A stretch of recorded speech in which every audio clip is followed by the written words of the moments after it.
Ports के बारे में अगर हम लोग देखें तो यहाँ पर देखिए 95% of the country's trade volume जो कि है 68% in terms of value is moved by sea. यहाँ पर आप लोग देखिए 95%, mind you 95% of the country's trade volume हो जाता है ट्रेड उसका बाय सी। और जैसे कि हम लोगों ने इकोनॉमिक्स में पढ़ा था कि चीजों की वैल्यू के टर्म्स में भी उसे देखना चाहिए, ना ही सिर्फ क्वांटिटी के टर्म्स में देखना चाहिए।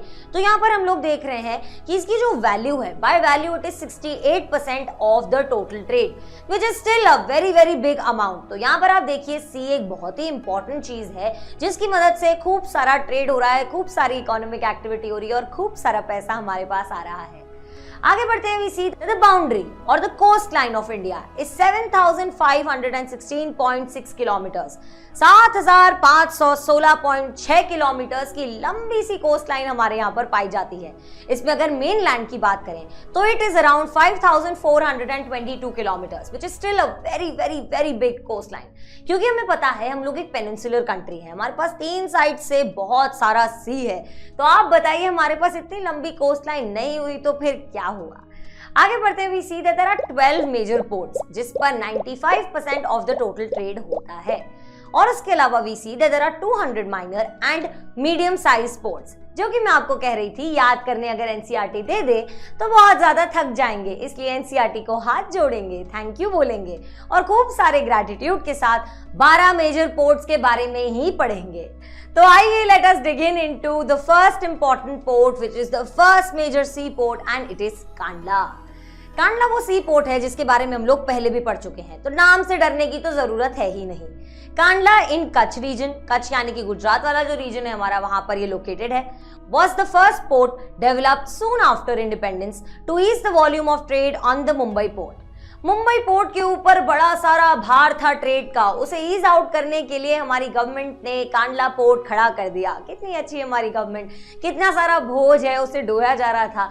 याद है मैंने अभी थोड़ी देर पहले भी आपको कहा था कि कैसे मुंबई पोर्ट, कैलकाटा पोर्ट ये बहुत ज्यादा इंपॉर्टेंट पोर्ट्स बन गए थे ड्यूरिंग द ब्रिटिश टाइम। तो नेचुरली उनके पास बहुत ज्यादा लोड था, उसे ईज आउट करने के लिए बनता है हमारा Kandla port which is in Kutch region soon after independence.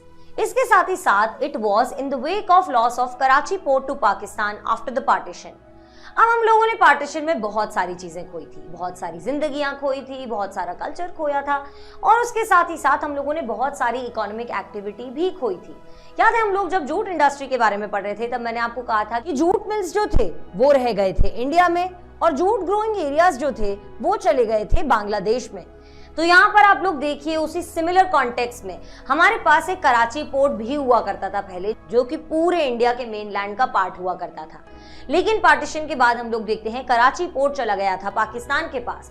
तो वो जो सारी कंट्रीज थी जहां से कराची पोर्ट से हम लोग ट्रेड किया करते थे वो सारे रीजन से अब ट्रेड करना मुश्किल हो जाता। इसलिए सून आफ्टर इंडिपेंडेंस क्विकली एक डिसीजन लिया गया और कांडला इन कच्छ को खड़ा किया गया। इसके बाद हम लोग देखते हैं कांडला पोर्ट जो है उसे कहा जाता है दीनदयाल पोर्ट भी।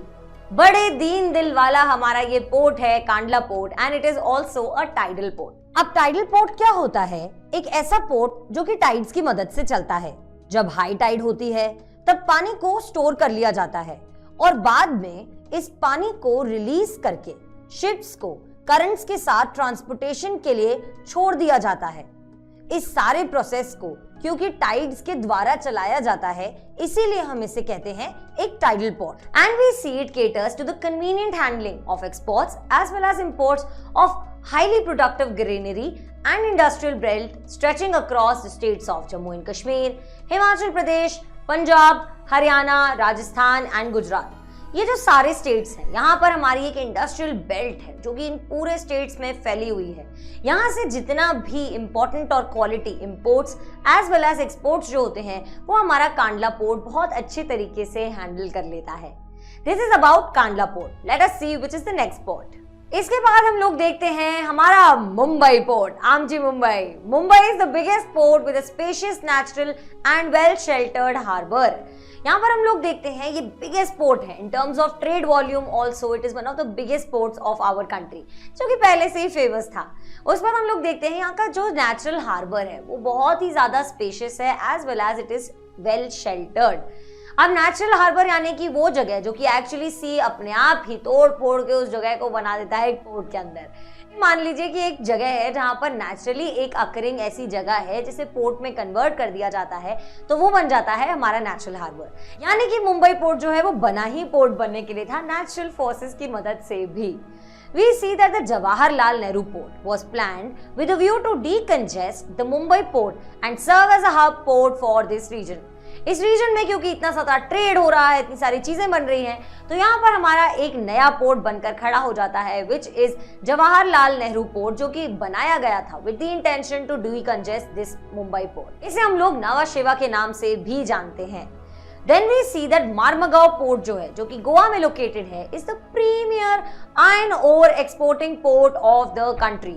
अब आप ये चीज समझ के चलिए कि हम लोग इस कोस्ट लाइन को एकदम from the west till the east ऊपर जाते हुए पढ़ते हुए चल रहे हैं। तो हम लोगों ने सबसे पहले कांडला से स्टार्ट किया, फिर हम लोगों ने मुंबई पोर्ट के बारे में देखा, फिर हम लोगों ने देखा अबाउट नवा शेवा या फिर कहें हमारा जवाहरलाल नेहरू पोर्ट। उसके ठीक नीचे है हमारा मार्मगांव पोर्ट जो कि गोवा में है, और यहाँ पर होता है it is the premier iron ore exporting port. Iron की ओर को, फिनिश मटेरियल को नहीं, आयरन की ओर को एक्सपोर्ट करने वाला जो पोर्ट है हमारा, वो है हमारा मार्मगांव। अब मार्मगांव कहाँ पे लोकेटेड है? गोवा में। लास्ट के अगर गांव और गोवा को अगर आप समझेंगे तो आपको आसानी से याद रहेगा that Marmagao is located in which place? It is located in Goa. इसमें हम लोग देखते हैं that this port accounts for about 50% of India's ore export. 50% Indian export जो हो रहा है आयरन ओर का, वो यहीं से ही हो रहा है, इसीलिए इसे प्रीमियर आयरन ओर पोर्ट कहा जा रहा है। That further down when we go, we see that there is New Mangalore port located in Karnataka, which caters to the export of iron ore concentrates from Kudremukh mines. अब यहाँ पे specifically हम लोग कर्नाटका की अगर बात करें तो वहां पर न्यू मैंगलोर पोर्ट है, और ये जो न्यू मैंगलोर पोर्ट है ये कौन सी माइन से आने वाले आयरन ओर को एक्सपोर्ट कराने में मदद करता है? तो वो है हमारा कुद्रेमुख। अब आपको पता है सबसे पहले हम लोगों ने पढ़ा कांडला, उसके बाद हम लोगों ने पढ़ा मुंबई, उसके बाद हम लोगों ने पढ़ा मुंबई को डीकंजेस्ट करने वाला हमारा जवाहरलाल नेहरू या फिर नावा शेवा, उसके नीचे था मार्मगांव, और उसके ठीक नीचे है हमारे पास यहाँ पे न्यू मैंगलोर पोर्ट। अब न्यू मैंगलोर पोर्ट है के कर्नाटका से, और कुद्रेमुख के से ही स्टार्ट होने वाली माइन से आयरन ओर लेकर आता है। इसके अलावा अगर आप लोग देखो मैंगलोर पोर्ट और उसके साथ मार्मगांव पोर्ट, दोनों एम से हैं, दोनों माइंस से लेकर आ रहे हैं चीजों को, क्या कर रहे हैं? आयरन ओर को कर रहे हैं ट्रांसपोर्ट। ये सारी चीजें आपको याद हो जानी चाहिए by the end of this lecture, there is no second opinion. फिर हम लोग देखते हैं कोची को, जो एक्सट्रीम साउथ वेस्टर्न पोर्ट है हमारी कंट्री का, इट इज कोची या फिर Cochin port. It is located at the entrance of a lagoon with a natural harbour. अब लगून की अगर हम लोग डेफिनेशन देखें तो लगून क्या होता है? एक लेक ऑफ सॉल्ट वाटर जो कि सेपरेट हो गया है सी से बाय सैंड और बाय रॉक। फिर से समझते हैं, देखो लगून क्या है? एक शैलो बॉडी ऑफ वाटर है जो कि सेपरेट हो गया है ओशन से या फिर किसी बड़ी बॉडी ऑफ वाटर से बाय रीफ या फिर किसी अदर बैरियर की वजह से।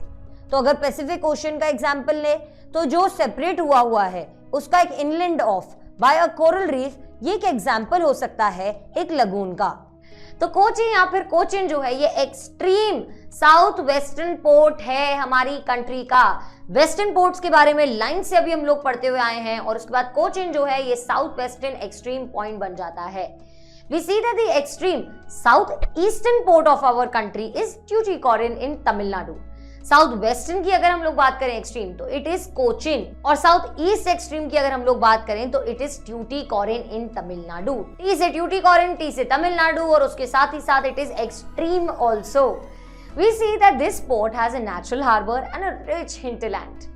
इसके बाद हम लोग देखते हैं क्योंकि यहाँ पर रिच हिंटरलैंड है और उसके साथ ही साथ एक नेचुरल हार्बर है, it has a flourishing trade handling of a large variety of cargoes to even our neighbouring countries. ना ही यहाँ पर सिर्फ बहुत सारी चीजें आ रही हैं, उसके अलावा बहुत ज्यादा अच्छा हिंटरलैंड है। हम लोग देखते हैं कि श्रीलंका, मालदीव्स एक्सेट्रा जो आसपास की नेबरिंग कंट्रीज हैं, यहाँ पर बहुत सारी कार्गोज जाती हैं, कार्गोज वहां से आती हैं और बहुत सारा फ्लरिशिंग ट्रेड यहाँ से हैंडल किया जाता है। किस पोर्ट की हम लोग बात कर रहे हैं? We are talking about Tuticorin. Then we see coastal regions of India को भी ये कनेक्ट करता है फ्रॉम दीज डिफरेंट कंट्रीज। हम लोग देखते हैं इसके ऊपर आते हुए चेन्नई पोर्ट के बारे में, which is one of the oldest artificial ports of the country. One of the oldest artificial ports of the country, which is that it is Chennai Express. तो चेन्नई जो है आर्टिफिशियली हमारा पोर्ट बनाया हुआ है और वो एक ओल्डेस्ट पोर्ट्स में आता है. Then we see that it is ranked next to Mumbai in terms of volume of trade and cargo. तो आप आमची मुंबई को चेन्नई एक्सप्रेस से कम मत समझिए, सेकेंड ही आता है चेन्नई एक्सप्रेस हमारी यहाँ पोर्ट्स की काउंटिंग में. Then we see थोड़ा ऊपर चल के that there is Visakhapatnam. It is the deepest landlocked and well protected port. Landlock port यानी कि ऐसा पोर्ट जो कि तीनों साइड से घिरा हुआ है लैंड से और बहुत ही वेल प्रोटेक्टेड सा पोर्ट है हमारा विशाखापट्टनम पोर्ट.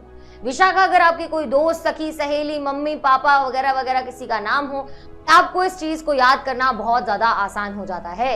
विशाखा को पटक दिया, जी नहीं ऐसा नहीं करिएगा. विशाखापट्टनम जो है वो हमारा डीपेस्ट लैंडलॉक पोर्ट है. फिर हम लोग देखते हैं ये जो पोर्ट है इसे ओरिजिनली कंसीव किया जाता था as an outlet for iron ore exports. अभी तक हम लोग 2 आयरन ओर को एक्सपोर्ट कराने वाले पोर्ट्स के बारे में पढ़ चुके हैं और ये जो है विशाखापट्टनम ये आया है एज अ थर्ड वन. लेकिन हम लोग कह रहे हैं इसे ओरिजिनली इस तरीके से कंसीव किया जाता था for the iron ore exports. Then we see above Visakhapatnam there is Paradweep port which is located in Odisha. It specializes in export of iron ore. आप बताइए कितने सारे पोर्ट्स हैं. ये चौथा पोर्ट है जिसके बारे में हम लोग पढ़ रहे हैं जो कि आयरन ओर को एक्सपोर्ट करने में मदद कर रहा है. तो ये जो पैराद्वीप पोर्ट है ये भी मदद कर रहा है in the export of iron ore. Then we see Kolkata जो है it is an inland riverine port. Riverine port यानी कि एक ऐसा पोर्ट जो कि डायरेक्टली सी से लिंक नहीं है लेकिन ये एक रिवर के ऊपर बना हुआ है, इसलिए ये एक रिवराइन पोर्ट है. रिवर्स इवेंचुअली जाती तो सी में ही है. तो कोलकाता एक इनलैंड रिवराइन पोर्ट है. This port serves as a very large and rich hinterland of Ganga and Brahmaputra basin. हमारा जो पूरा गंगा ब्रह्मपुत्र बेसिन है उसका एक बहुत ही लार्ज और रिच सा हिंटरलैंड ये कोलकाता पोर्ट सर्व करता है. Being a tidal port, tidal port क्या होता है जो कि मैंने आपको इनिशियली बताया था, जो टाइड्स की मदद से रेगुलेट करता है अपने आप को. It requires constant dredging of Hooghly. अब हुगली एक अनदर रिवर का नाम है. अब रिवराइन पोर्ट क्या होता है ये तो आप समझ ही चुके हो. ड्रेजिंग को समझते हैं in this context of Hooghly. अब क्या होता है जब सी होते हैं, रिवर्स होते हैं, वो अपने साथ में बहुत सारे सेडिमेंट्स को लेकर आते हैं. ये सेडिमेंट्स आकर रिवर के अंदर कलेक्ट होने लग जाते हैं. लेकिन कोई भी वेसल, कोई भी शिप अगर उसे चलाना होता है तो उसे कुछ अमाउंट ऑफ पानी चाहिए होता है रिवर पर चलने के लिए. इसीलिए ड्रेजिंग का जो प्रोसेस है, मेंटेनेंस ड्रेजिंग का, जिसके चलते हम लोग क्या करते हैं, शिप्स को लेकर आते हैं, इन सेडिमेंट्स को उठाते हैं और बाहर फेंक देते हैं रिवर से. और उसके बाद पानी जो चाहिए होता है एक रिवर पर एक शिप को फ्लोट करने के लिए वो वहां पर आसानी से पाया जाता है. तो इस पोर्ट को चलाने के लिए हम लोग देखते हैं कि हुगली की कांस्टेंट ड्रेजिंग होती रहनी चाहिए. तो यहाँ पर हम लोगों ने सारे पोर्ट्स के बारे में देख लिया. इसके आगे हम लोग चलते हैं और हम लोग देखते हैं about the Haldia port which was developed as a subsidiary port in order to relieve growing pressure on the Kolkata port. Kolkata port जो कि एक रिवराइन पोर्ट है उसके ऊपर खूब सारा प्रेशर पड़ रहा है, तो उसको हल्दी लगाने के लिए, उसको और भी ज्यादा खूबसूरत बनाने के लिए हमारा हल्दिया पोर्ट आ जाता है for helping and relieving the pressure from the Kolkata port. It serves as a subsidiary port. इसको कैसे याद करना है, कोलकाता पोर्ट जो है बेचारा बहुत ज्यादा धूप में टैन हो रहा था, तो हल्दी और बेसन का लेप लेकर हल्दिया पोर्ट आ जाता है कि आओ मैं आपका जो इतना सारा टैनिंग हो गई है इसको रिलीव करने के लिए मैं आपकी मदद कर देता हूँ. Then we see all of these ports on the map. सबसे पहले वी सी कांडला पोर्ट, उसके साथ ही साथ we see Mumbai port, Nava Sheva या फिर जवाहरलाल नेहरू, मारमगांव, गोवा का, Mangalore, Cochin, Tuticorin, Chennai, Visakhapatnam, Paradip, Haldia and then we see Kolkata. ये सारे पोर्ट्स जो हैं जिनको मैंने आपको बड़े अच्छे तरीके से याद करा दिया है, आई होप आपको अच्छे से याद हो गए होंगे. नहीं हुए हैं तो एक बार इस चीज को अपने दिमाग में छाप लीजिए क्योंकि एग्जाम में 100% आने वाला है और सिर्फ 12 पोर्ट्स ही पढ़े हैं हम लोगों ने. तो थैंकफुल रहेंगे हम एनसीईआरटी के लिए, बिल्कुल क्रिप नहीं करेंगे. From the west till the eastern side. I hope you have been here. Thank you so much for learning with us. Stay tuned.